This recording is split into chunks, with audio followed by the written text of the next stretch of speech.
Olá, pessoal. Bem-vindos a mais uma aula da nossa disciplina Metodologia e Práticas de Ensino de Língua Portuguesa e Literatura. Esta é a nossa quinta aula, né? E hoje vamos tratar do planejamento pedagógico, do plano escolar, o PPP, projeto político pedagógico, plano de ensino e plano de aula. E assim, a pergunta que não quer calar, vamos dizer assim, é por que planejar? Bem, o planejamento ele é um ato pedagógico, técnico e político. Garante intencionalidade à prática, evita improvisações desarticuladas, favorece aprendizagem significativa, permite reflexão e avaliação contínua. Ou seja, planejar é organizar o ensino com base em objetivos claros e na realidade do estudante. Ou seja, o planejamento na profissão docente, no professor de ensino de língua portuguesa, é de suma, extrema importância. O que é planejamento pedagógico? É o processo de organização do trabalho docente. Define objetivos, conteúdos e estratégias. Garante intencionalidade na prática educativa. Contribui para uma aprendizagem mais significativa. Planejar é antecipar ações para alcançar objetivos educacionais. Para Libânio, planejar não é preencher formulários, mas organizar intencionalmente o ensino. Ou seja, é você, enquanto professor, organizar a sua aula, a sua metodologia, a sua prática, a sua forma de ensinar, para que o seu ensino tenha intencionalidade e atinja os objetivos que o ensino de língua portuguesa propõe.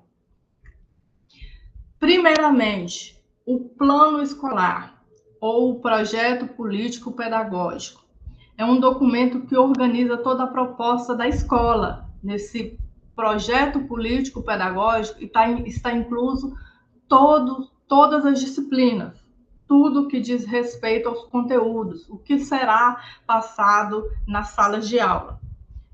Tem como característica construir, ele é construído coletivamente, ele não é um documento que, por exemplo, a direção da escola chega lá e produz aquele documento e repassa e todo mundo tem que aceitar aquilo. Não.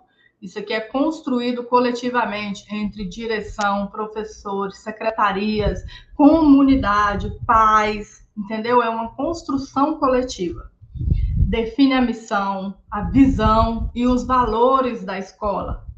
Estabelece metas educacionais, o que as escolas têm que atingir com aquele ensino. Orienta o trabalho pedagógico dos demais professores. Contém diagnóstico da realidade escolar. É no PPP que a escola ela consegue compilar uma série de dados que vai nortear o ensino em sala de aula. Objetivos gerais, organização curricular e formas de avaliação. Primeiro, vem-se o PPP. Dentro desse PPP, deve-se contemplar todos esses tópicos: diagnóstico, objetivos, organização curricular e formas de avaliação. Depois, tem-se o plano de ensino. Esse plano de ensino é elaborado pelo professor no início de cada semestre. E nesse plano de ensino, ele tem que fazer um mapeamento, né? Ele tem que fazer uma proposta, na verdade, não é um mapeamento, ele tem que fazer uma proposta do que ele pretende trabalhar dentro daquela disciplina. Então, assim, ele tem como estrutura, né, a identificação da disciplina, série, carga horária, os objetivos, os conteúdos, a metodologia, os recursos didáticos, a avaliação e o cronograma. Esse aqui, ele planeja o semestre. E temos o plano de aula, que é o planejamento de cada aula que ele vai ministrar. É um planejamento, é um plano específico. Ele tem como principais elementos temas, objetivos, conteúdo, metodologia, recursos, avaliação e tempo previsto. Ou seja, por exemplo, dentro do PPP, a escola faz um planejamento macro dos currículos, do que deverá ser ensinado dentro da disciplina de língua portuguesa.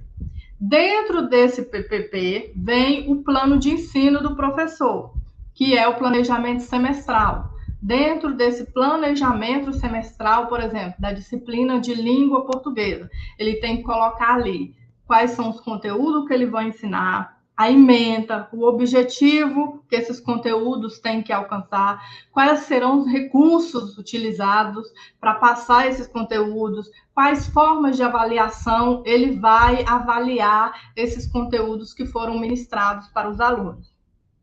E vem, na sequência, o plano de aula, que é uma descrição de cada aula. Por exemplo, a disciplina é língua portuguesa.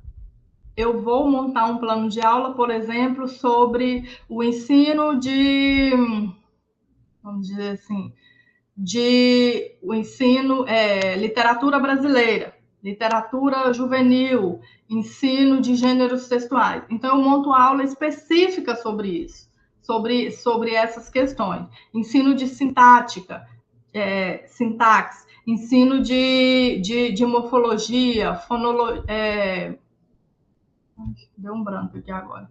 Então, assim, é um planejamento detalhado de cada aula. Ensino de verbo, ensino de coerência, coesão. É um ensino detalhado.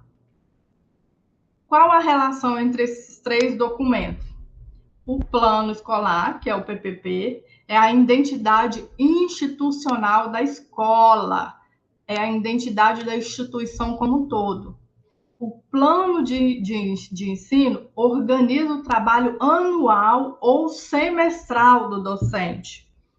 Plano de aula concretiza a ação pedagógica, ou seja, o plano de ensino, o PPP, é uma ação macro, nível institucional, mais abrangente, define metas, diretrizes, estratégias.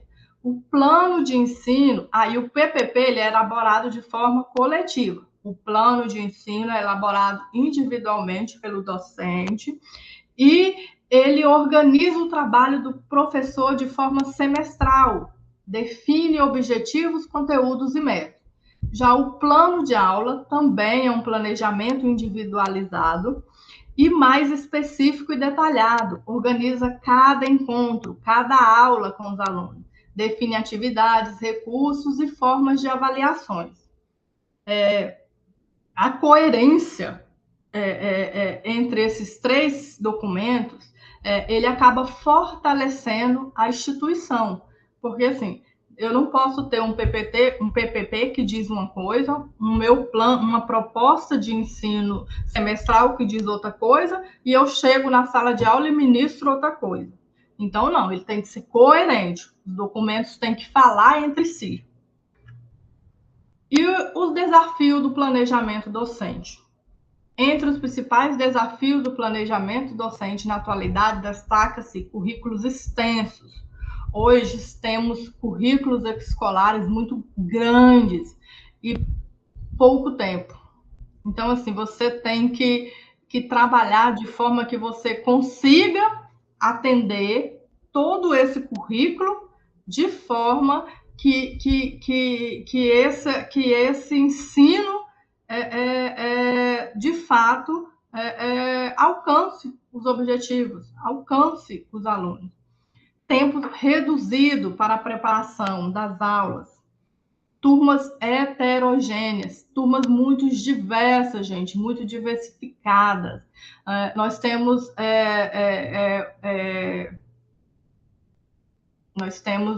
atualmente turmas muito diversas, muito diferentes, alunos muito diversos. Então, assim, isso também dificulta muito, porque você não consegue fazer, por exemplo, um planejamento padrão.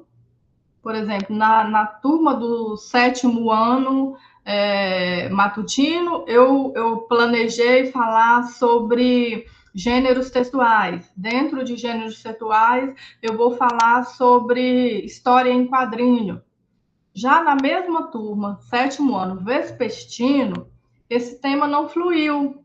Então, assim, eu não consigo padronizar esses documentos. Então, assim, antes de você fazer planos de aula, eu acredito que quando começa o semestre letivo, você tem que chegar em sala de aula e fazer um mapeamento, um diagnóstico dos seus alunos, para você compreender melhor aquela turma. Só assim você conseguirá fazer planos de aulas que atendam de fato às necessidades e consiga ensinar naquela determinada turma. Pressões burocráticas. Sabemos que existe ainda essas questões de burocracia por parte da instituição, das secretarias estaduais, aplicações de métodos avaliativos como o SAEP, o SAEB. Então, assim, é bem complexo isso. E temos também o nosso maior gargalo, que eu creio, que é o uso de tecnologias digitais. Temos alunos nativos digitais, mas nativos digitais que não sabem fazer bom uso da tecnologia, nativos digitais de redes sociais, de Facebook, de Instagram, de YouTube, de jogos eletrônicos, mas que não sabe utilizar essa tecnologia a seu favor, a favor do seu aprendizado. Planejamento pedagógico como prática docente. O planejamento pedagógico constitui um dos pilares da prática docente. Longe de ser um procedimento meramente burocrático, ele representa um ato intencional, reflexivo e político.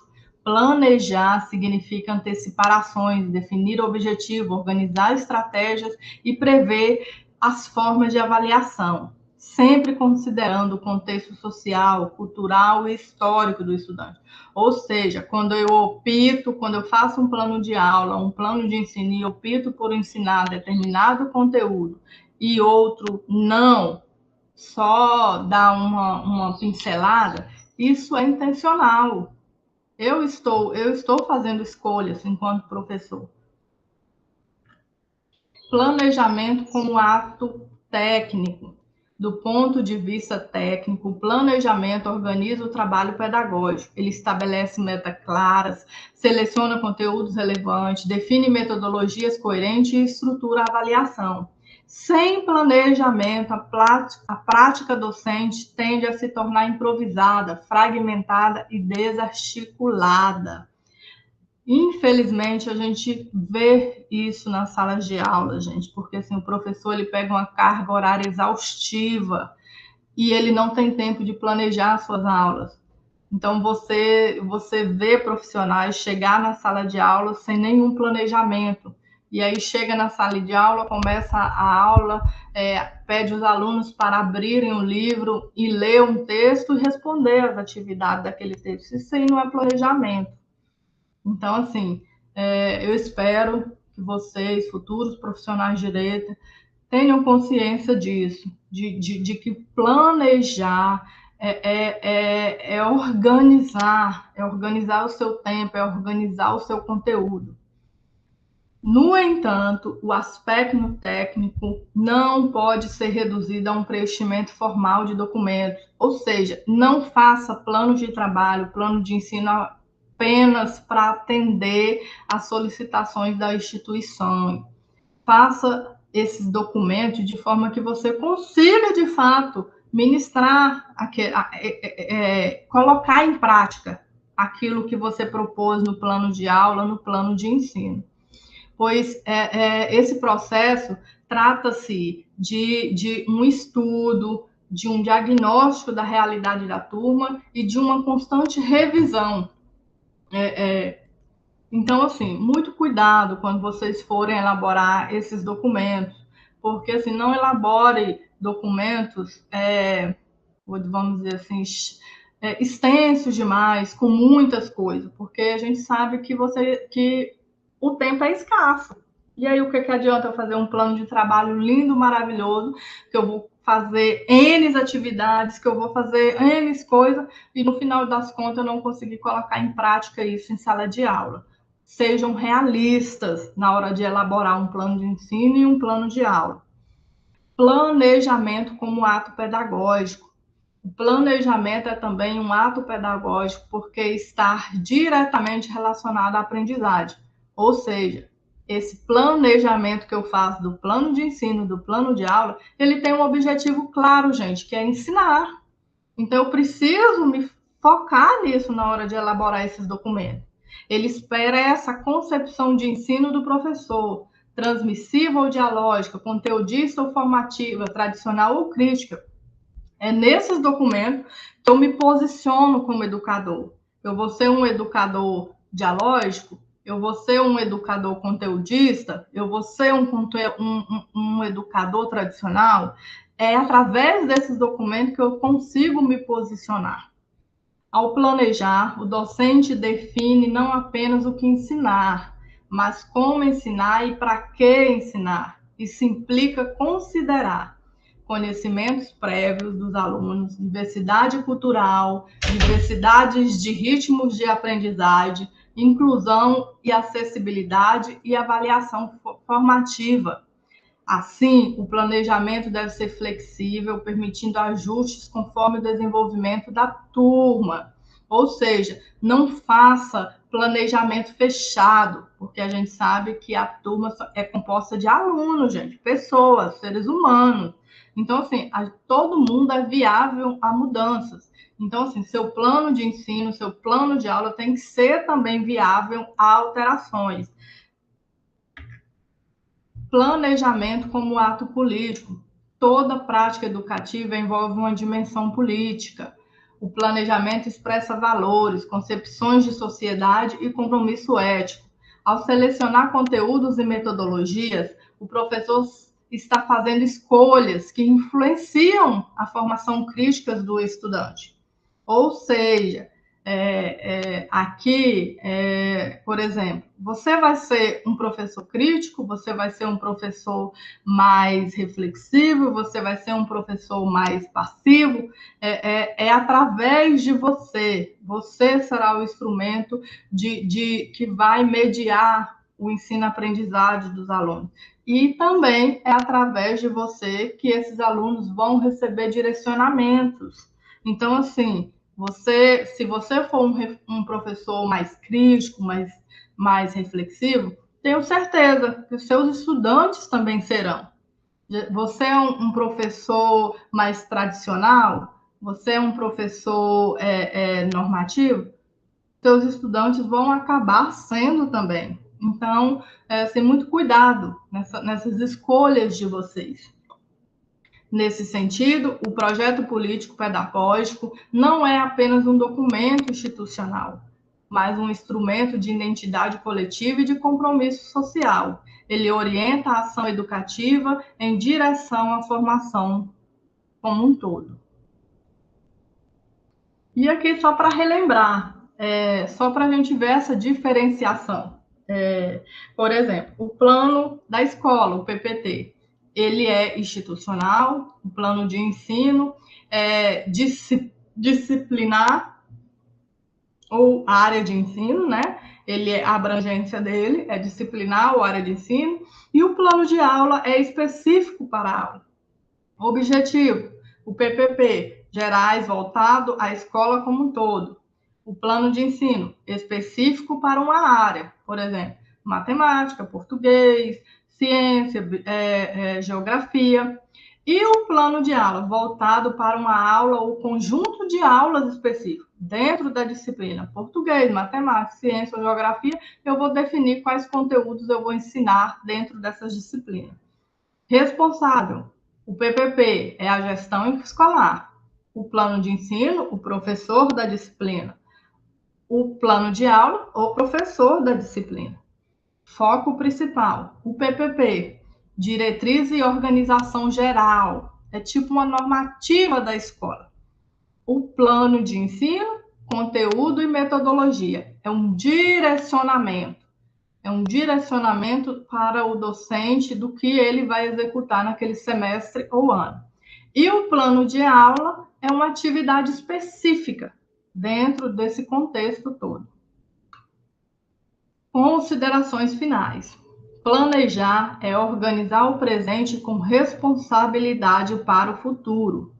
Planejamento é ferramenta de transformação. Deve ser intencional, reflexivo e articulado. Professor é mediador e organizador do processo de aprendizagem. Planejar é um ato ético e político.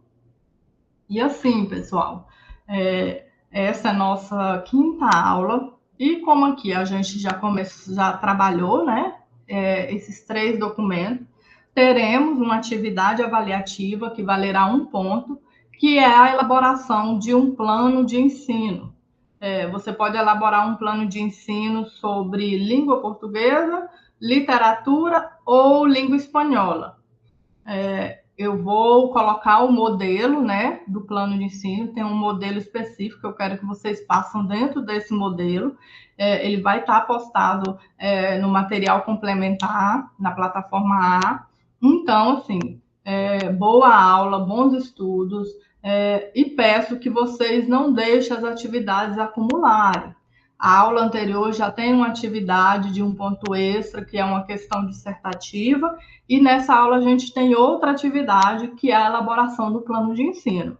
Fiquem atentos aos prazos, tá bom? Não percam esses prazos de entrega dessas atividades.